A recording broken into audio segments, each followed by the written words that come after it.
La macroeconomía surge entre los años 1920 y 1930 gracias a la Gran Depresión. Se le atribuye su existencia a John Maynard Keynes con su libro La teoría general del empleo, el interés y el dinero.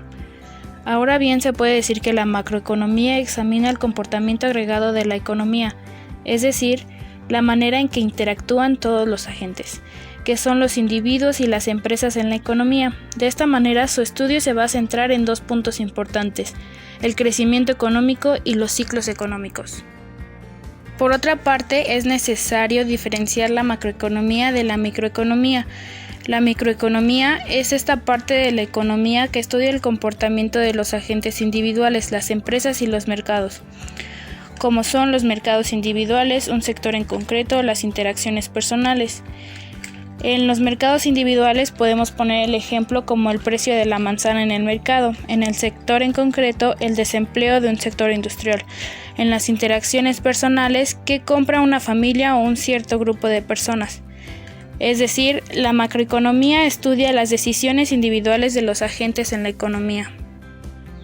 La macroeconomía es la parte de la economía que estudia el comportamiento de la economía en todo su conjunto, con ayuda o por medio de indicadores globales. Estos indicadores son el nivel de empleo, el monto total de bienes y servicios o el monto total de los ingresos o la manera en que se utilizan los ingresos. En otras palabras, la macroeconomía estudia la evolución de las variables agregadas. Estudio mismo que va a mostrar el éxito o fracaso de una economía, lo cual es fundamental para analizar el nivel de vida de las sociedades del mundo, así como su desarrollo con el tiempo. Es importante comprender que ambas disciplinas están conectadas, ya que los resultados globales se determinan por la interacción de todas las decisiones individuales, mismas que establecen la toma de decisiones políticas que encaminan las políticas económicas. A las políticas económicas las vamos a definir como el sistema de medidas o acciones que el gobierno adopta en el ámbito económico y las cuales pretenden que influyan o mejoren la producción, el empleo o los precios del mercado en un país. Existen diferentes tipos de políticas económicas, como son la política monetaria, la política fiscal o la política comercial. Algunas de estas políticas son influenciadas por organismos internacionales como el Fondo Monetario Internacional, el Banco Mundial o entre otros. De esta manera, las políticas económicas están encaminadas a lograr un crecimiento económico.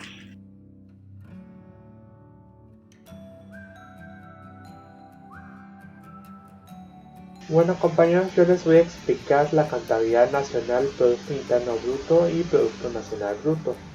Primero les voy a hablar del Producto Interno Bruto. El enfoque macroeconómico exige la definición y medición de ciertos agregados que permiten obtener una visión global de la economía. Las transacciones entre los diferentes agentes económicos se registran en la contabilidad nacional. El Producto Interno Bruto (PIB) se define como el valor de todos los bienes y servicios finales producidos en una economía en un periodo determinado.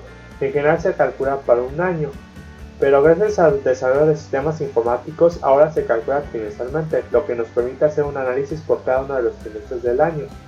Los bienes y servicios finales son todos aquellos que compra el usuario final. Por tanto, en la contabilidad del PIB no se toma en cuenta los bienes intermedios, que son aquellos bienes o servicios usados como insumos en el proceso de producción de otros bienes y servicios que están destinados al consumo final.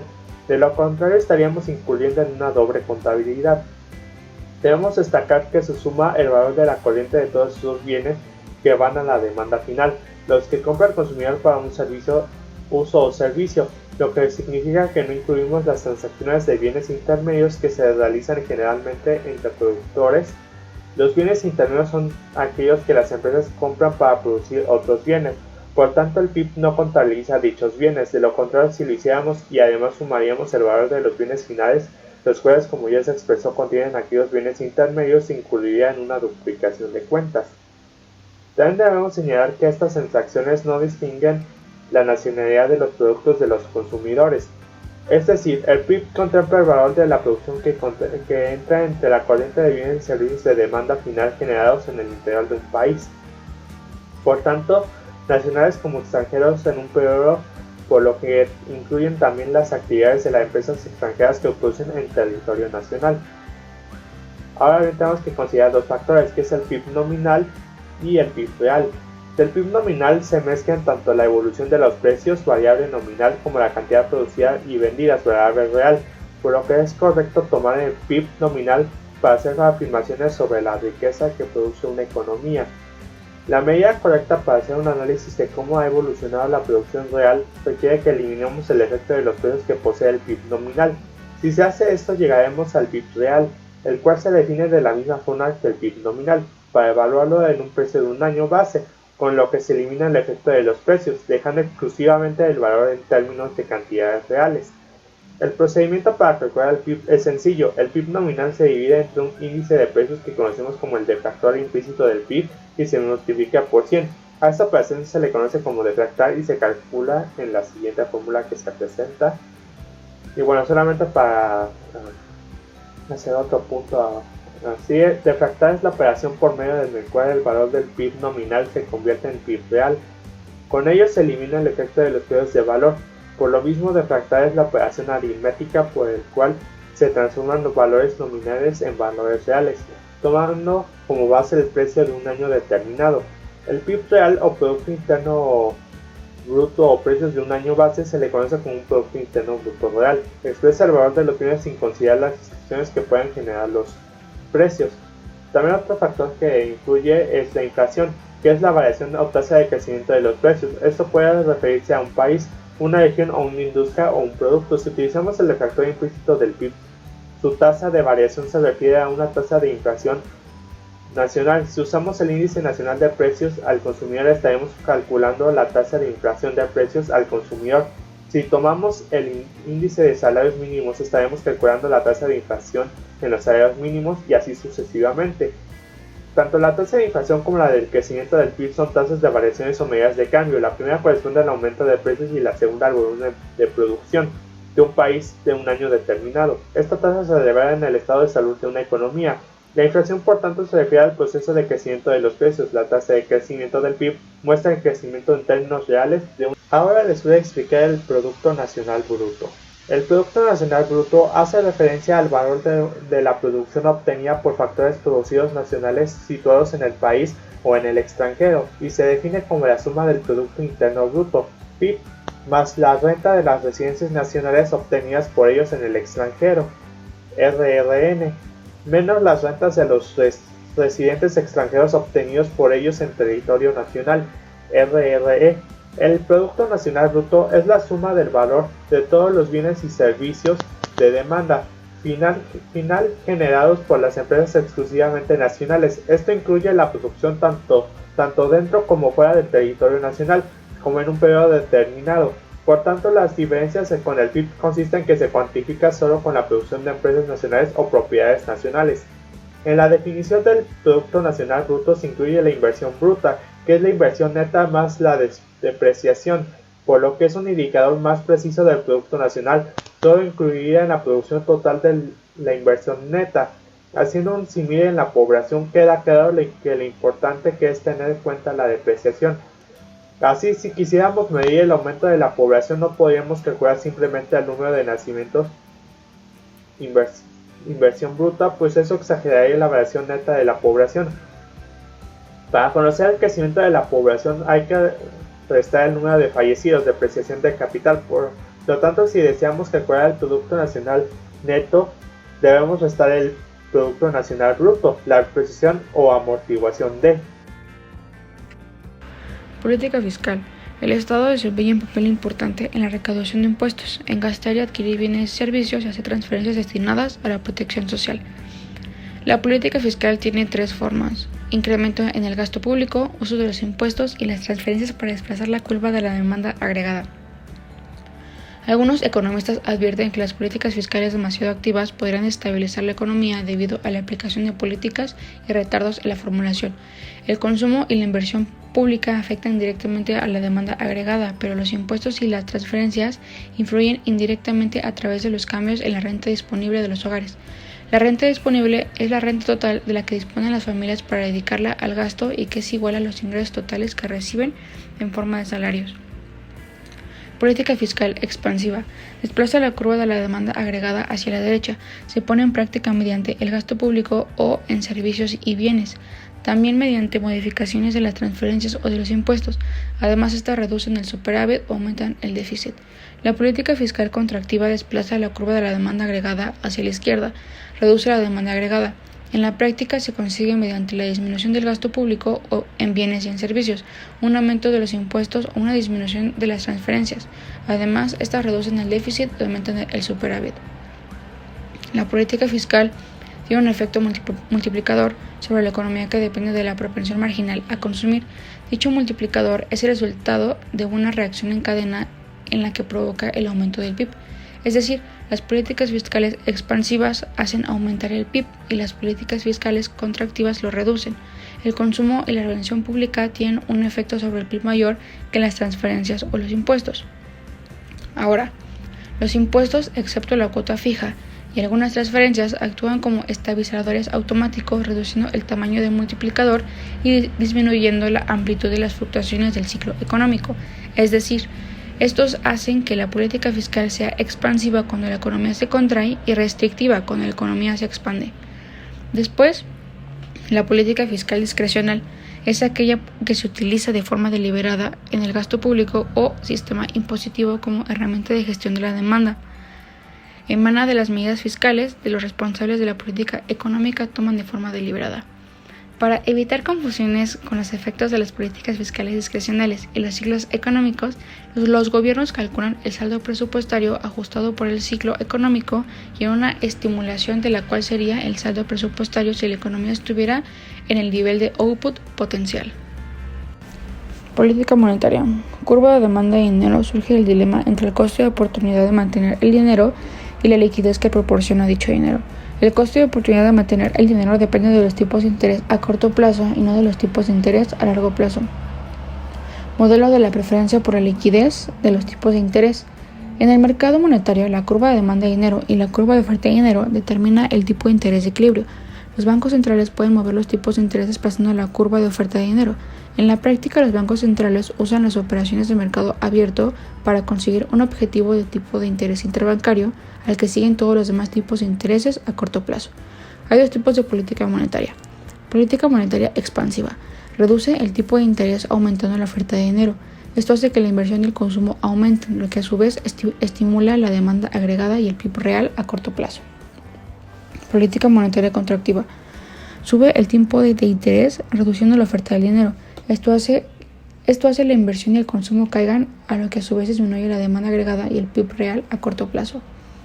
Algunos bancos centrales basan la política monetaria en la fijación de objetivos de inflación, una regla política económica que tiene en cuenta la inflación futura, mientras que la regla de Taylor es una regla que se refiere a los datos del pasado. La regla de Taylor de la política monetaria tiene el objetivo de interés interbancario, que sube cuando hay una brecha del PIB positiva o una inflación alta, o ambas, y cuando hay una brecha del PIB negativa o inflación baja, o ambas. A largo plazo, los cambios de la oferta de dinero no afectan el PIB real ni al tipo de interés, sino solo al nivel de precios agregados. Los datos demuestran lo que afirma el concepto de neutralidad de dinero, que dice que los cambios de la oferta de dinero no influyen en la economía a largo plazo. Conclusiones. La política fiscal busca estabilizar la economía y la política monetaria modifica la oferta monetaria, tipos de interés o ambos. Puede desempeñar la misma función, además de utilizarse para que la economía alcance su equilibrio macroeconómico o a largo plazo con mayor liquidez, y pueda utilizarse para acabar con una recesión o cerrar una brecha inflacionista. El empleo se define como el número real de personas que está trabajando actualmente en la economía a tiempo completo o a tiempo parcial. El desempleo o paro es el número de personas que no están empleadas pero que buscan activamente trabajo. Sin embargo, el hecho de que una persona no esté trabajando no basta para que se le pueda considerar un desempleado. Un ejemplo muy claro fue lo que pasó en octubre del 2009 en Estados Unidos, cuando 37 millones de trabajadores jubilados recibieron sus pensiones de seguridad social. La mayoría de ellos probablemente estaban felices de haber dejado de trabajar, y desde luego no deberíamos considerar que alguien que vive confortablemente disfrutando de una merecida jubilación es un desempleado. La Oficina de Censo de Estados Unidos es una agencia encargada de recoger datos sobre el desempleo. Considera que un desempleado es una persona que no tiene empleo, pero que está en búsqueda de uno y además es capaz de trabajar. La tasa de desempleo se define como el porcentaje de la población que está desempleada. Se calcula dividiendo el número de trabajadores desempleados entre la población activa por 100. La población activa de un país es la suma del empleo y del desempleo, es decir, de las personas que están trabajando y de las personas que están buscando un trabajo. La tasa de actividad se define como el porcentaje de la población en edad de trabajar que forma parte de la población activa. Se calcula dividiendo a la población activa entre la población en edad de trabajar por 100. En general, la tasa de desempleo es un buen indicador de lo fácil o lo difícil que resulta encontrar un trabajo dado el estado de la economía. Cuando la tasa de desempleo es baja, casi todas las personas que buscan un trabajo lo encuentran. En el año 2000, cuando la tasa de desempleo era del 4%, los puestos del trabajo eran tan abundantes que los empresarios hablaban de la prueba del espejo. Para encontrar el empleo, si respirabas, es decir, si puesto ante un espejo tu aliento lo empañaba, podrías encontrar trabajo. Por el contrario, en el 2009 la tasa de desempleo llegó al 10% y muchos trabajadores altamente cualificados perdieron su empleo y tuvieron serias dificultades para encontrar otro nuevo. Las tasas de desempleo varían ampliamente entre los diferentes grupos demográficos. Por ejemplo, cuando la tasa media de desempleo en noviembre del 2009 era en los Estados Unidos del 10%, la tasa de desempleo de adolescentes negros era del 48.4%. Durante los periodos de alto desempleo global, desempleo puede ser un problema aún mayor para determinados grupos. La tasa de desempleo aumenta durante las recesiones, habitualmente, aunque no siempre, cae cuando la economía crece. En los periodos iniciales de las recuperaciones posteriores al 91 y al 2001, la tasa de desempleo no disminuyó debido a la lentitud de su expansión económica. Hay una clara relación negativa entre el crecimiento del PIB y las variaciones de la tasa de desempleo. Por lo general, cuando el crecimiento es superior a la media, la tasa de desempleo cae. Cuando el crecimiento es inferior a la media, la tasa de desempleo aumenta generalmente. Voy a hablar sobre la política comercial.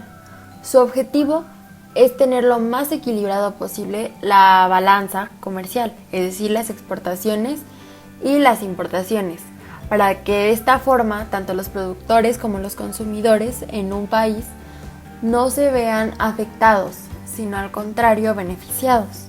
Sin embargo, poder llevar a cabo un equilibrio en el caso de México es muy complicado en cuestiones de política comercial, ya que con el país que más tiene una relación es con Estados Unidos, y esta relación de intercambio de mercancía es una relación entre países desiguales, ya que Estados Unidos es un país desarrollado y México es un país subdesarrollado, por lo cual no tienen la capacidad de producir de la misma forma ni los mismos productos, por lo cual es una relación entre países desiguales. Una de las cuestiones que debe de manejar una política comercial es saber si exportar o importar.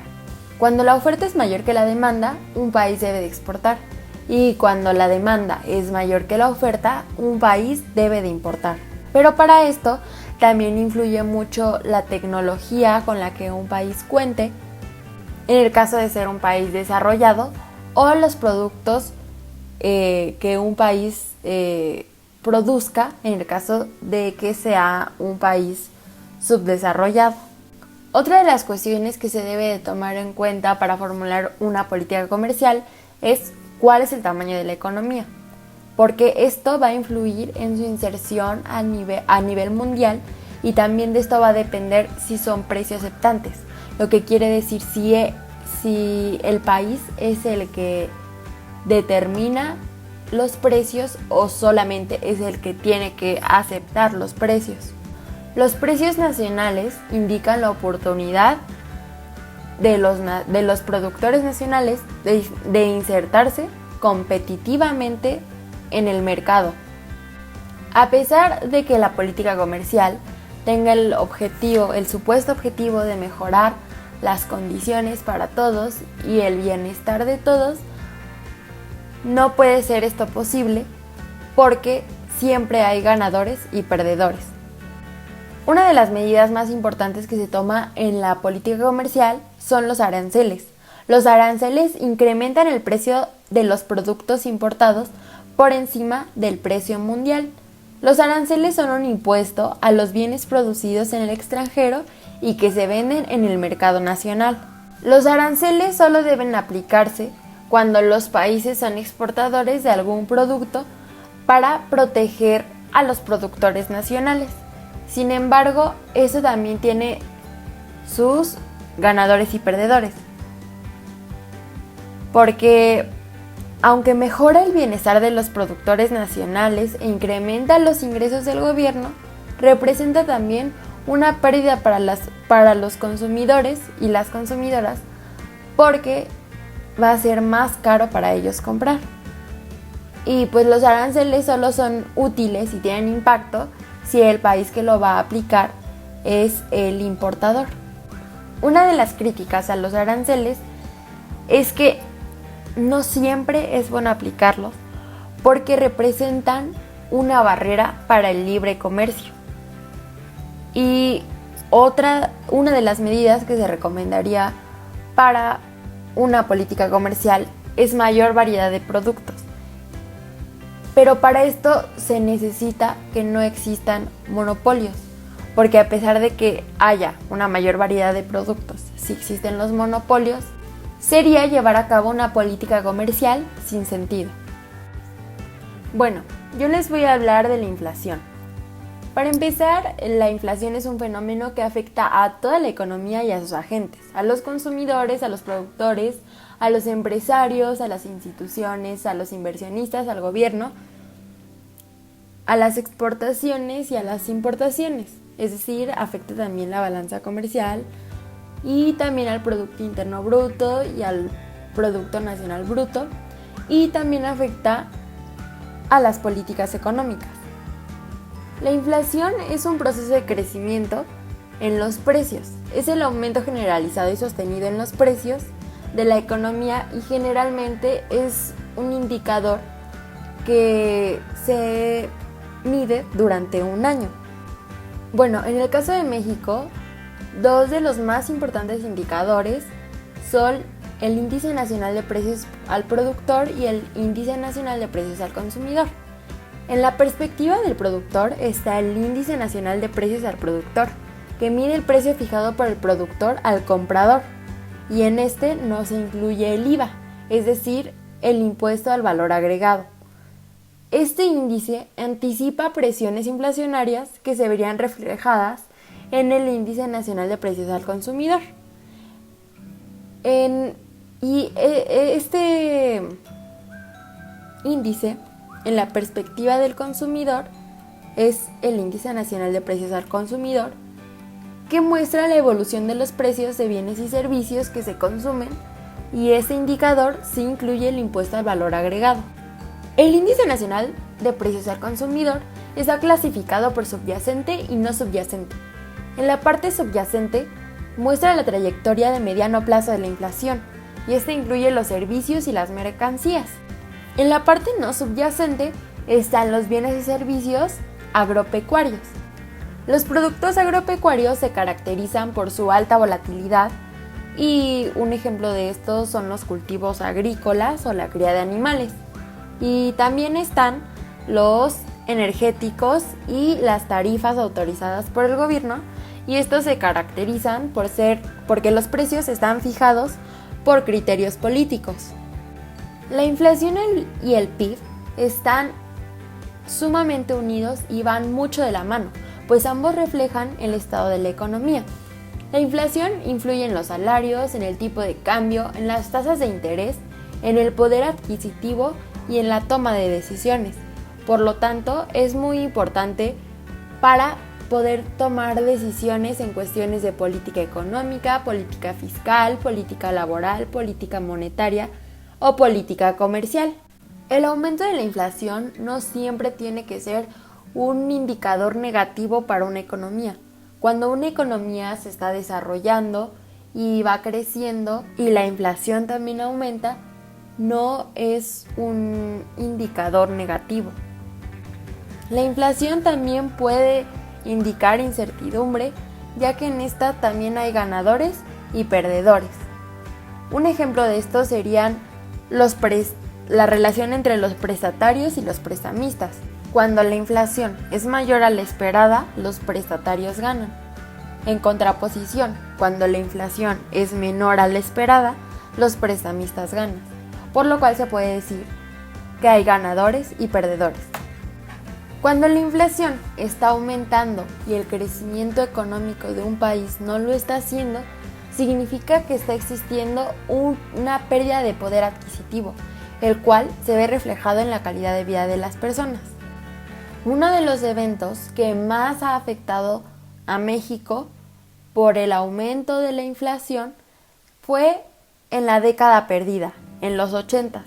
En esta época se experimentó un periodo de hiperinflación, debido a la magnitud de la inflación y la imposibilidad de manejo y estancamiento del Producto Interno Bruto. Ya a finales de los 80 hubo una reducción de la inflación, y esto fue debido al Tratado de Libre Comercio de América del Norte, que se llevó a cabo. Lo que quiere decir que las estrategias, los proyectos y las políticas públicas que se lleven a cabo necesitan ser adecuadas para que la inflación no aumente. Se necesita una buena política económica. La cuenta corriente de la balanza de pagos está formada por 4 balances entre ingresos y egresos, los cuales son los servicios, que comprenden sobre todo al turismo, fletes y seguros, transportes diversos y comisiones, la renta, que incluye en esencia utilidades remitidas y pagos de intereses, las transferencias, que su componente principal en México son las remesas familiares, y por último, y lo que más nos compete, los bienes, que es la diferencia entre exportaciones, es decir, los ingresos, e importaciones, es decir, los egresos. A esto último se le llama balanza comercial. La balanza comercial es por mucho lo más importante, ya que abarca entre 87 y 88% respectivamente de los ingresos y egresos de la cuenta corriente, además de ser la única parte de la balanza de pagos que se reporta con una periodicidad mensual, a diferencia de la de los pagos en su conjunto, que es trimestral.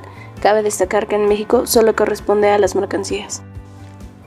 La balanza comercial mexicana tiene una estructura singular, que es distinta a los demás países de América Latina. De entrada, la cercanía geográfica y el Telecán han consolidado a Estados Unidos como nuestro principal socio comercial. En 2010, el 80% de nuestras exportaciones y el 48% de nuestras importaciones fueron con esta nación. Si la sumamos, vemos que el 64% de nuestro comercio exterior es con el vecino del norte. El crecimiento de las exportaciones e importaciones está en función de 3 variables macroeconómicas generales: el crecimiento económico interno para importaciones y externo para exportaciones, los precios relativos internos a externos de los bienes y, por último, los servicios que compiten en los mercados relevantes y el precio en pesos de las monedas de otros países. Hubo 2 ocasiones en las que el tipo de cambio sufrió alteraciones bruscas, pero con consecuencias muy distintas. A finales de 1994, el peso tuvo una devaluación significativa en su momento. La inflación aumentó de 7% a 52% el año siguiente. Como consecuencia del ajuste de importaciones se desplomaron, ya que su precio de adquisición aumentó de manera significativa, junto con una disminución repentina de la demanda interna. Al mismo tiempo, las exportaciones crecieron en forma acelerada como consecuencia de su precio en dólares mucho más barato. La segunda tuvo lugar en el 2008. La depreciación del peso en esa ocasión fue producto de un desequilibrio repentino que se presentó en el mercado cambiario. El impacto sobre la inflación fue casi inapreciable, pues el régimen de flotación permitió que los ajustes necesarios se hicieran en formas distintas a la formación de mayores presiones inflacionarias. La demanda de importaciones disminuyó como consecuencia del ajuste cambiario y la caída de la demanda interna. Sin embargo, las exportaciones también cayeron significativamente a pesar del ajuste cambiario al desplomarse la demanda exterior. En conclusión, se puede observar que el tipo de cambio juega un papel fundamental en la economía, ya que es mucho más que solo el precio expresado en pesos del dólar. Dada su vinculación con la relación de precios, juega un papel importante en la determinación de la inflación, en la competitividad mexicana, el resto del mundo y en todas las relaciones financieras y comerciales con el exterior.